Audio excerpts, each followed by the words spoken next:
नमस्कार, बुलेटिन में बहुत स्वागत है आपका। मैं हूं चन्नी गजेंद्र। बढ़ेंगे खबरों की ओर फटाफट अंदाज में। भारतीय जनसंघ के संस्थापक डॉक्टर श्यामा प्रसाद मुखर्जी की 120वीं जयंती के अवसर पर राजधानी में श्री श्यामा प्रसाद मुखर्जी चिकित्सालय पार्क रोड में पुण्यतिथि कार्यक्रम का आयोजन किया गया, जिसमें सीएम योगी आदित्यनाथ, प्रदेश अध्यक्ष स्वतंत्र देव शामिल हुए। तो वहीं मुख्यमंत्री ने ट्वीट करते हुए कहा कि मां भारती के अमर सपूत भारत की एकता, स्मिता और अखंडता हेतु अपने प्राणों का बलिदान देने वाले प्रखर राष्ट्रवादी राजनेता व विचारक, महान शिक्षाविद, जनसंघ के संस्थापक, अध्यक्ष तथा हमारे पथ प्रदर्शक श्रद्धेय डॉक्टर श्यामा प्रसाद मुखर्जी की जयंती पर उनकी पावन स्मृतियों को कोटिशः नमन। मुख्यमंत्री योगी आदित्यनाथ ने डेल्टा प्लस वेरिएंट की जांच तेजी से कराए जाने के निर्देश दिए हैं। केजीएमयू और बीएचयू में जीनोम सीक्वेंसिंग शुरू कर दी गई है, तो वहीं प्रदेश के अन्य संस्थानों में भी जांच के लिए जल्द प्रक्रिया शुरू कर दी जाएगी। प्रधानमंत्री नरेंद्र मोदी के वाराणसी दौरे से पहले सोमवार शाम मुख्यमंत्री योगी आदित्यनाथ काशी पहुंचे और उन्होंने प्रधानमंत्री के हाथों लोकार्पित होने वाले 75 परियोजनाओं का हाल जाना और अधिकारियों को बारिश के दौरान खराब हो चुके सड़कों को तत्काल ठीक करने के निर्देश दिए। उत्तर प्रदेश सरकार निर्वाचन आयोग ने ब्लॉक प्रमुख पदों पर चुनाव कराने का कार्यक्रम जारी कर दिया है, तो वहीं राज्य में ब्लॉक प्रमुख के 826 पदों के लिए अब चुनाव 8 जुलाई से 10 जुलाई के बीच होगा। ब्लॉक प्रमुख चुनाव के लिए 8 जुलाई को नामांकन किया जाएगा। उसी दिन नामांकन पत्रों की समीक्षा होगी। नाम वापसी 9 जुलाई को होगी। 10 जुलाई को सुबह 11 बजे से 3 बजे तक वोटिंग और फिर उसी दिन 3 बजे से परिणाम आने की गणना होगी। प्रदेश में ब्लॉक प्रमुख के 826 पद हैं और राज्य में क्षेत्र पंचायत सदस्य के 75,255 पद हैं, जो कि बीडीसी सदस्य चुना जाएगा, तो वही ब्लॉक प्रमुख के लिए प्रत्याशी हो सकेगा।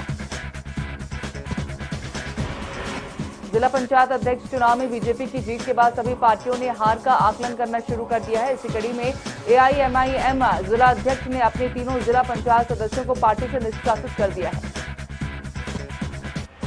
सुल्तानपुर में एआईएमआईएम के तीनों सदस्यों के साथ आप के एक और निर्दलीय ने बीजेपी उम्मीदवार उषा सिंह को वोट दिया था और तीनों के निष्कासन के लिए पार्टी के प्रदेश अध्यक्ष शौकत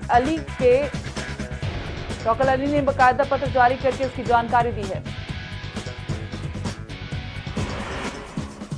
विधायक परिषद में सपा के 4 मनोनीत सदस्यों का कार्यकाल पूरा हो गया है, इसलिए भाजपा कोर कमेटी की होने वाली बैठक में नए सदस्यों के नामों पर मंथन होगा। परिषद में मनोनीत सदस्य श्री राम सिंह यादव, लीलावती कुशवाहा और रामवृक्ष यादव और जितेंद्र यादव का कार्यकाल सोमवार को समाप्त हो गया है। मुख्यमंत्री योगी आदित्यनाथ की संस्तुति पर राज्यपाल 5 नए सदस्य मनोनीत करेगी, तो वहीं पार्टी सूत्रों के मुताबिक 4 नए सदस्यों के मनोनयन के लिए आज होने वाली बैठक में मंथन किया जाएगा। उत्तर प्रदेश के पंचायती राज मंत्री भूपेंद्र चौधरी ने सपा नेता अबू आजमी के बयान को लेकर कहा कि जाट स्वाभिमानी है और अबू आजमी जाटों के इतिहास को नहीं जानते हैं। जाटों ने देश के लिए हमेशा कुर्बानी दी है। मुसलमानों से माफी मांगनी है तो अखिलेश यादव मांगे या फिर जयंत चौधरी मांगे, जो मुजफ्फरनगर दंगों के दौरान समाज के लिए नहीं खड़े थे।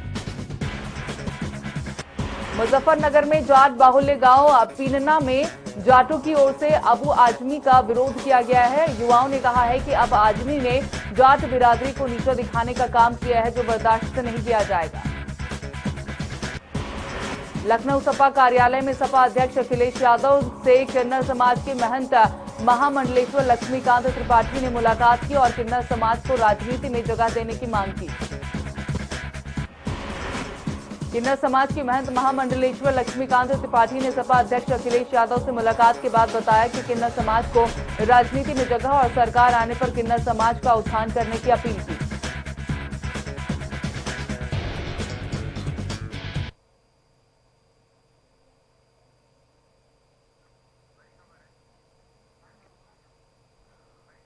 और इस वक्त बड़ी खबर मिल रही है। कल्याण सिंह का हाल जानने के लिए पीजीआई पहुंचे हुए हैं। पूर्व सीएम को हाल ही में शिफ्ट किया गया है पीजीआई में, तो सीएम यहां हालचाल जानने के लिए पहुंचे हुए। कल्याण सिंह जो तबीयत है काफी खराब है, पीजीआई में उन्हें शिफ्ट किया गया है। मुख्यमंत्री योगी आदित्यनाथ उनका हाल जानने के लिए पहुंचे हुए हैं। तो लखनऊ से इस वक्त की खबर, जहां कल्याण सिंह का हाल जानने के लिए पीजीआई पहुंचे सीएम। पूर्व सीएम को हाल ही में शिफ्ट किया गया है पीजीआई में, और पीजीआई पहुंचकर योगी ने जाना है पूर्व सीएम का हाल। तो आपको बता दें कि कल्याण सिंह की तबीयत खराब होने पर उन्हें पीजीआई में शिफ्ट किया गया है, और आपको ये भी बता दें कि प्रधानमंत्री ने भी इनके स्वास्थ्य को लेकर चिंता जाहिर की थी और मुख्यमंत्री को बेहतर स्वास्थ्य सेवाएं उन्हें उपलब्ध कराए जाने की बात भी कही थी। तो लखनऊ से ये खबर, तो कल्याण सिंह का हाल जानने के लिए मुख्यमंत्री पीजीआई पहुंचे हुए हैं। उनके स्वास्थ्य में गिरावट देखते हुए उन्हें पीजीआई में शिफ्ट किया गया था, और अब मुख्यमंत्री योगी आदित्यनाथ उनका हाल जानने के लिए पहुंचे हैं।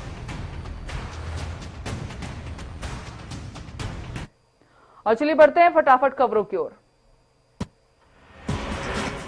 2022 उत्तर प्रदेश विधानसभा चुनाव की राजनीति में अपनी पहचान और कद बढ़ाने के लिए सुहेल देव भारतीय समाज पार्टी के मुखिया ओम प्रकाश राजभर ने एक मोर्चा बनाया है, जिसमें छोटे छोटे दलों के अलावा असुद्दीन ओवैसी की पार्टी भी शामिल है। भारतीय जनता पार्टी के सहयोगी रहे ओम प्रकाश राजभर आज भारतीय जनता पार्टी के खिलाफ बात करने में सबसे आगे रहते हैं। चुनावों के मद्देनजर कार्यकर्ताओं से मिलने के लिए वाराणसी आए ओम प्रकाश राजभर आज फिर अपने चित परिचित अंदाज में दिखाई दिए। भारतीय जनता पार्टी को कई मुद्दों पर घेरा, तो वहीं उन्होंने मोहन भागवत के बयान पर कहा कि बीजेपी के जितने बड़े नेता उन्होंने अपनी बेटी और बहनों को मुसलमानों से शादी कर रखी है, जिसकी वजह से डीएनए सबका मिलेगा। चित्रकूट के दीनदयाल शोध संस्थान के आरोग्य धाम में 12 जुलाई तक राष्ट्रीय स्वयंसेवक संघ के चिंतन शिविर का आयोजन किया गया है। तो वहीं उत्तर प्रदेश और उत्तराखंड चुनाव के पहले हो रही बैठक में भले ही राजनीतिक चर्चा हो, लेकिन राजनीतिक लोगों को दूर ही रखा गया है। बैठक में अखिल भारतीय टोली पदाधिकारी और 11 क्षेत्र प्रचारक शामिल होंगे, जबकि 41 प्रांत प्रचारक वर्चुअल भाग लेंगे। बैठक की तैयारियों और व्यवस्थाओं की जिम्मेदारी संघ के कार्यकर्ता संभालेंगे।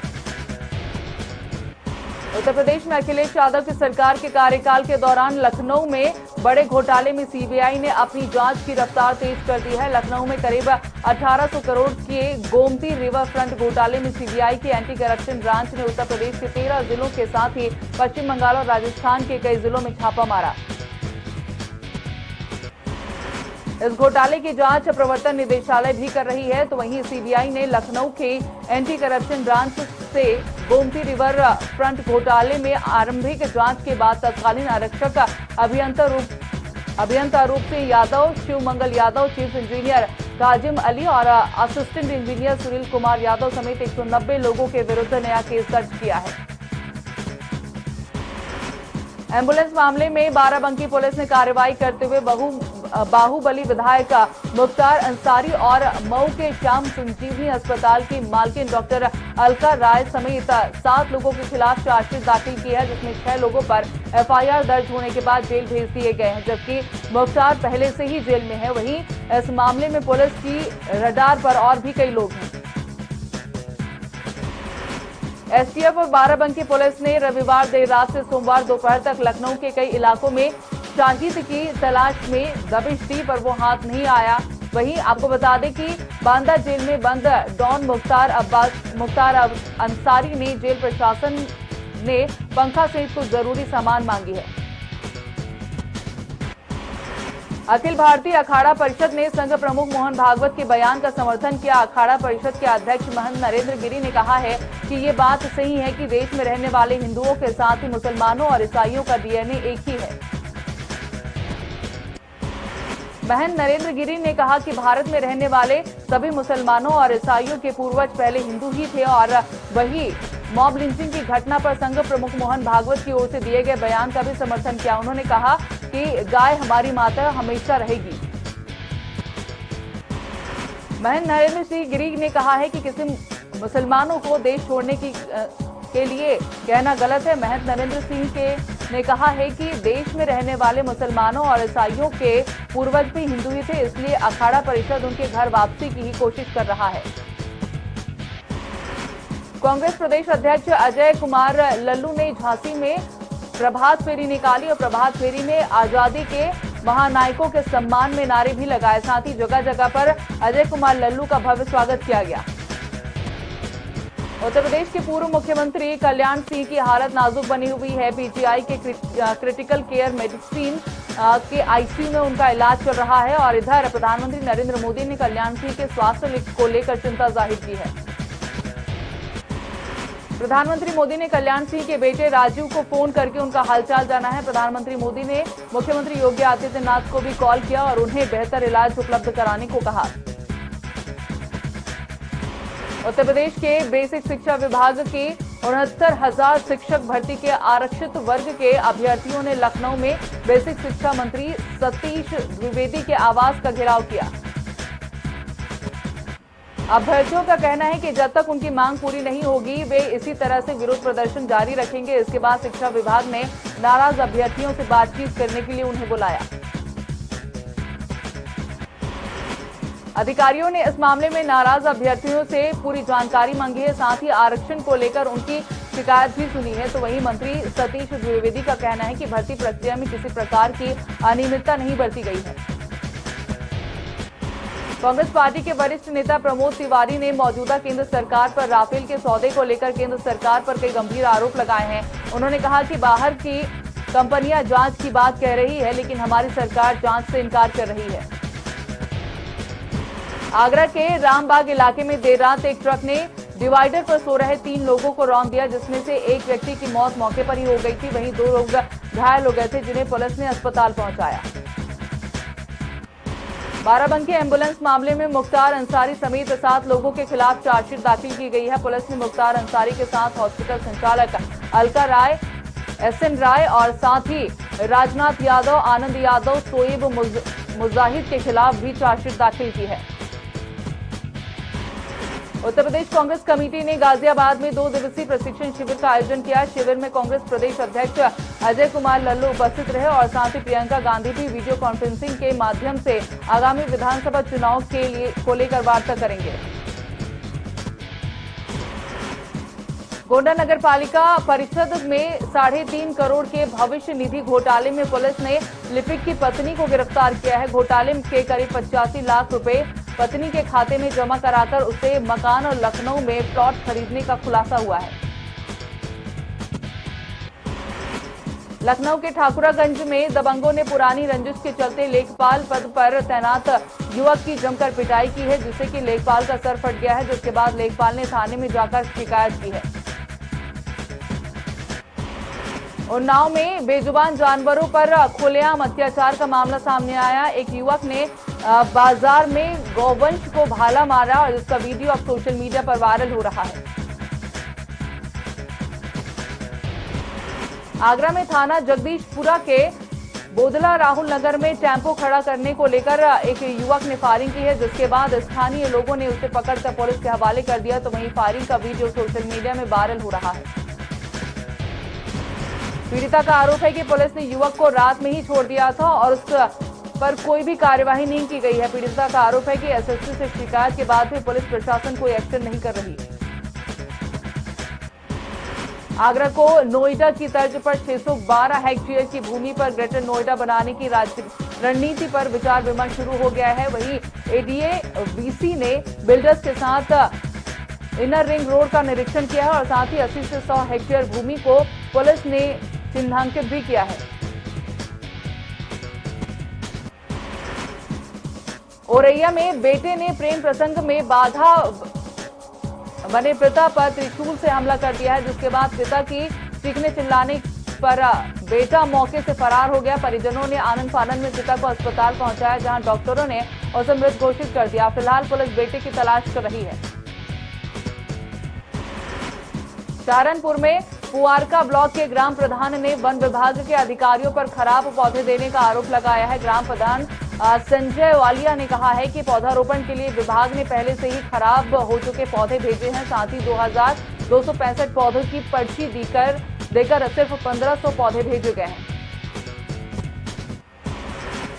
बरेली से छात्रा को ब्लैकमेल करने का मामला सामने आया है। दरअसल मकान मालिक के साले ने लड़की के अश्लील फोटो खींचकर वायरल करने की धमकी दी। तो वहीं पीड़ित ने परेशान होकर पुलिस को इसकी शिकायत की है, जिसके बाद आरोपी को हिरासत में लिया गया है। आगरा के राहुल नगर में घरेलू विवाद के चलते पति पत्नी ने आत्महत्या कर ली। पति ने फांसी लगाकर तो पत्नी ने हाथ की नस काटकर खुदकुशी की है। बता दें कि मृतक दंपति की 13 महीने की बच्ची है। बिजनौर के हिमपुरदीपा क्षेत्र में जमीनी विवाद को लेकर दो पक्षों में जमकर लाठी डंडे चलाए गए हैं और इस दौरान 4 लोग घायल भी हुए हैं, जिसमें एक की हालत गंभीर है। तो वहीं पुलिस ने घायलों को इलाज के लिए अस्पताल में भर्ती कराया। उत्तर प्रदेश के जिला बिजनौर में गर्भवती महिलाओं की इलाज के दौरान मौत हो गई, जिसके बाद मृतका के पिता ने ससुराल वालों पर हत्या का आरोप लगाते हुए शव को थाने में रखकर हंगामा किया। तो वहीं पुलिस ने शव को कब्जे में लेकर पोस्टमार्टम के लिए भेज दिया है और एफआईआर दर्ज कर ली गई है। इलाहाबाद हाईकोर्ट ने कानपुर के अमित की जमानत याचिका खारिज कर दी है। अमित के खिलाफ 4 अक्टूबर 2020 को चैन स्नैचिंग के जुर्म में मुकदमा दर्ज हुआ था, जिसकी सुनवाई करते हुए न्यायमूर्ति संजय कुमार सिंह ने कहा है कि याची ने इससे पहले भी जमानत का दुरुपयोग करके बार-बार अपराध किया है। बरेली के प्रेमनगर थाना क्षेत्र में बाइक पर खरोच आने के चलते मिस्त्री और ग्राहक के बीच विवाद हो गया। विवाद बड़ा होने के बाद दोनों पक्षों में जमकर लाठी डंडे भी चले, फायरिंग भी की गई। घटना में 6 लोग घायल हुए। घटना की सूचना पर पहुंची पुलिस ने एक हिस्ट्री शीटर सहित 2 लोगों को गिरफ्तार किया है। उत्तर प्रदेश के संभल से सपा विधायक इकबाल महमूद के जनसंख्या पर दलित और आदिवासियों की आबादी बढ़ने के विवादित बयान से पैदा बयानबाजी थमने का नाम नहीं ले रही है। अब भाजपा के क्षेत्रीय उपाध्यक्ष राजेश सिंघल ने मुसलमानों को लेकर विवादित बयान दिया है। सिंघल ने कहा है कि मुसलमानों की कई पत्नियां और बच्चे होते हैं, इसलिए मुसलमानों की आबादी बढ़ रही है। राजेश सिंघल ने सपा विधायक और सांसद शफीकुर रहमान वर्ग पर हर चीज को वोट के नजरिए से देखने का आरोप लगाया है, जहां भाजपा नेता ने कहा है कि आदिवासियों और दलितों को लेकर दिए गए विधायक के बयान को निंदनीय बताया है। तो वहीं उन्होंने जनसंख्या कानून की हिमाकत भी की है। महोबा के ग्राम बिलहरी में युवक ने शराब के साथ जहरीले पदार्थ का सेवन कर खुदकुशी करने की कोशिश की। दरअसल पत्नी के मायके चले जाने से नाराज होकर युवक ने यह कदम उठाया है। युवक की हालत गंभीर होने पर परिजन उसे अस्पताल ले गए, जहां उसका इलाज जारी है। फर्रुखाबाद के कायमगंज कोतवाली क्षेत्र में चोरों ने ज्वेलरी शॉप को निशाना बनाकर लाखों की चोरी को अंजाम दिया है। सीसीटीवी कैमरे को साथ लेकर वे फरार हो गए। दुकानदार ने पुलिस को भी इसकी सूचना दी है। बुलंदशहर के थाना अनूप शहर के डुंगरा जोगी गांव में अपहरण के मामले को 1.25 महीने बीत जाने के बाद फिलहाल मासूम बच्चे को पुलिस ने बरामद कर लिया है। पूरे मामले में एसएसपी संतोष कुमार सिंह ने खुलासा किया है कि बरामद किए गए बच्चे की सगी चाची ने वेश बदलकर अपने एक साथी के साथ बच्चे का अपहरण किया गया। देवरी के सदर कोतवाली क्षेत्र में पुलवा मेहड़ा गांव में रहने वाले शातिर अपराधी चंद्रशेखर यादव की लगभग 1 करोड़ रुपए की संपत्ति को जिला प्रशासन ने जब्त कर लिया है, जिसके बाद प्रशासन आगे की कार्रवाई में जुटी है। फर्रुखाबाद में भूमि विवाद को लेकर 2 पक्षों में जमकर मारपीट हुई, तो वहीं लाठी डंडों के साथ ही कुल्हाड़ी का भी प्रयोग किया गया, जिससे कि आधा दर्जन लोग गंभीर रूप से घायल हो गए। मौके पर पहुंचे पुलिस ने सभी घायलों को सीएचसी में भर्ती कराया है और मामले की तलाशी में जुट गई है। लखनऊ के गेहोरा थाना क्षेत्र में सराफा व्यापारी से 20 लाख की रंगदारी मांगी गई है और साथ ही रंगदारी न देने पर परिवार समेत जान से मारने की धमकी दी गई है, जिसके बाद पीड़ित की तहरीर पर पुलिस ने मुकदमा दर्ज कर लिया है। इटावा के भोगनीपुर नहर झाल में पुल पर युवक की लाश फंसी मिलने से अब लोगों में दहशत का माहौल बना हुआ है। लाश को देखने से लगभग 2 दिन पहले की घटना को अंजाम दिया लग रहा है। वहीं मौके पर पहुंची पुलिस पोस्टमार्टम के लिए शव को भेज दिया है। हरदोई में 500 रुपए का रिश्वत लेना ग्राम विकास अधिकारी को भारी पड़ गया। रिश्वत लेने का वीडियो सोशल मीडिया पर वायरल होने के बाद तत्काल प्रभाव से ग्राम विकास अधिकारी को निलंबित कर दिया गया है। साथ ही मामले की जांच के लिए बीडीओ की एक कमेटी का गठन किया गया। हरदोई के संडीला ब्लॉक के ग्राम पंचायत जलालपुर में कोटेदार पर ग्रामीणों ने भ्रष्टाचार का आरोप लगाया है। कोटेदार पर आरोप है कि वो अंगूठा लगाने के लिए बाद पूरा पैसा लेकर भी राशन कम देता है। मुख्यमंत्री पद की शपथ लेने के बाद पुष्कर सिंह धामी ने पहला सार्वजनिक कार्यक्रम में शामिल होकर जनहित से जुड़े कामकाज की शुरुआत की है और इस दौरान उन्होंने विधानसभा क्षेत्र के सैकड़ों परिवारों को राशन पहुंचाने का वाहनों को हरी झंडी दिखाकर रवाना किया। कैबिनेट मंत्री गणेश जोशी के सरकारी आवास से ये वाहन रवाना किया गया है। इस दौरान सीएम ने कहा है कि सेवा ही संगठन बीजेपी का मूल मंत्र है। उत्तराखंड के पूर्व मुख्यमंत्री और लोकसभा सांसद तीरथ सिंह रावत को उनकी पार्टी के प्रति वफादारी का इनाम मिल सकता है। तीरथ सिंह रावत को केंद्रीय कैबिनेट में होने वाले विस्तार में जगह मिलने का दावा मजबूत दिखाई पड़ रहा है।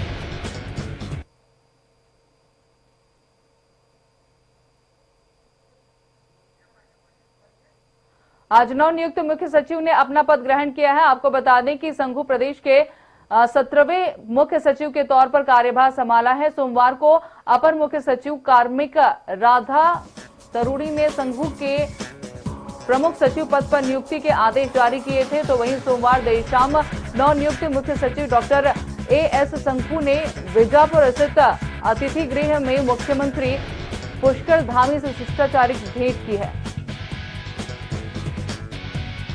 उत्तराखंड में कांग्रेस ने केंद्र और राज्य सरकार के खिलाफ बढ़ती महंगाई, बेरोजगारी, महिला अपराध, किसानों की समस्या और हरिद्वार कुंभ में हुए टेस्टिंग घोटाले के मुद्दे पर मोर्चा खोल दिया है। 7 जुलाई को प्रदेश भर में भाजपा सरकार के खिलाफ प्रदर्शन का आह्वान किया है।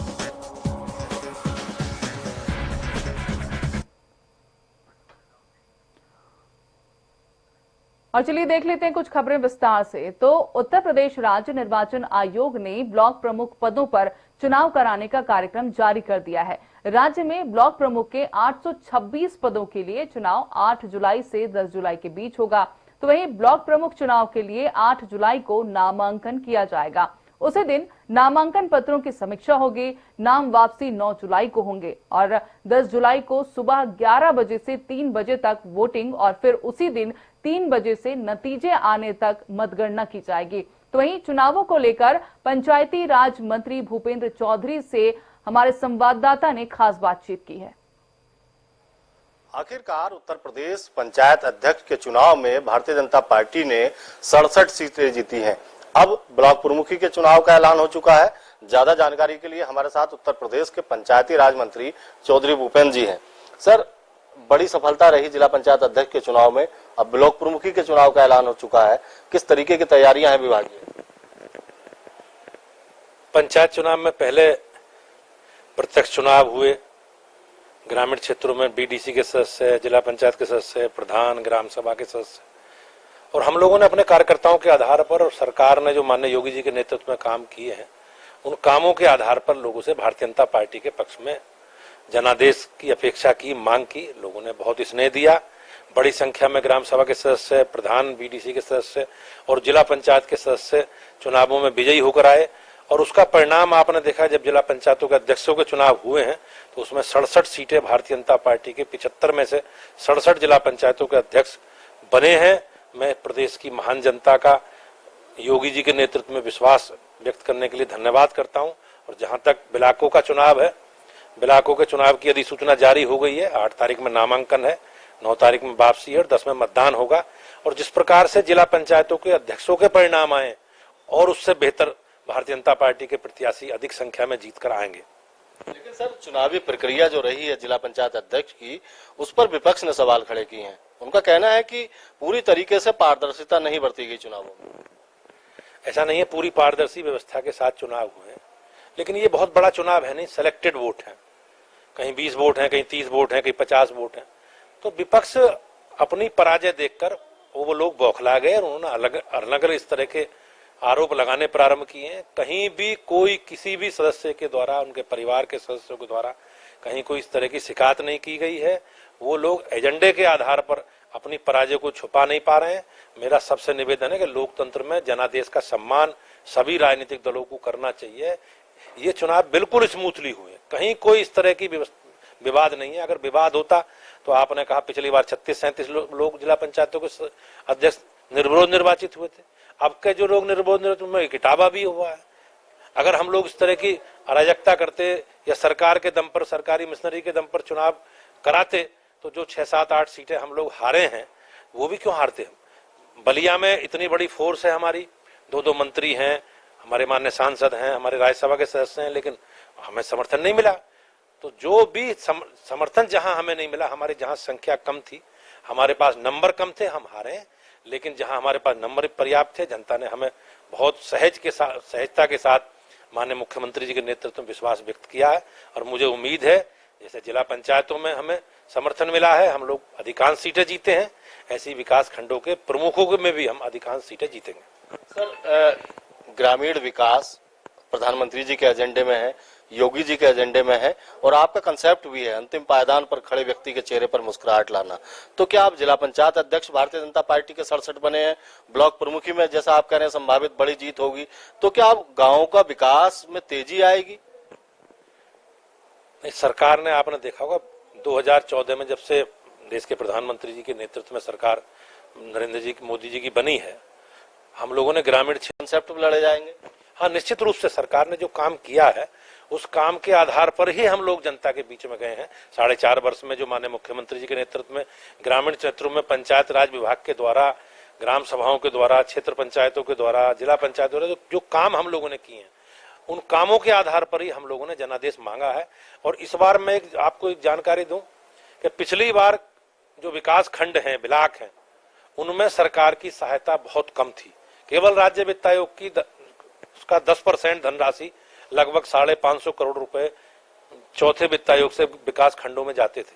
इस बार सरकार के द्वारा माननीय मुख्यमंत्री जी के नेतृत्व में लगभग 2600 करोड़ रुपए ब्लॉकों को, विकास खंडों को जाएंगे। 5 गुना धनराशि उन्हें अपने विकास कार्यों के संपादित करने के लिए राज्य सरकार के द्वारा, केंद्र सरकार के द्वारा, चाहे 5वां वित्त आयोग या 15 वित्त आयोग हो, उसकी संस्तुतियों के आधार पर विकास खंडों को 5 गुना धनराशि विकास कार्यों के लिए उपलब्ध होनी है। बिल्कुल, ये थे उत्तर प्रदेश के सीनियर कैबिनेट मंत्री भूपेंद्र चौधरी जी, पंचायती राज विभाग का जिम्मा संभालते हैं। और जैसे कि चुनाव हुए जिला पंचायत अध्यक्ष के, अब ब्लॉक प्रमुखी के चुनाव भी विकास के एजेंडे पर लड़े जाएंगे।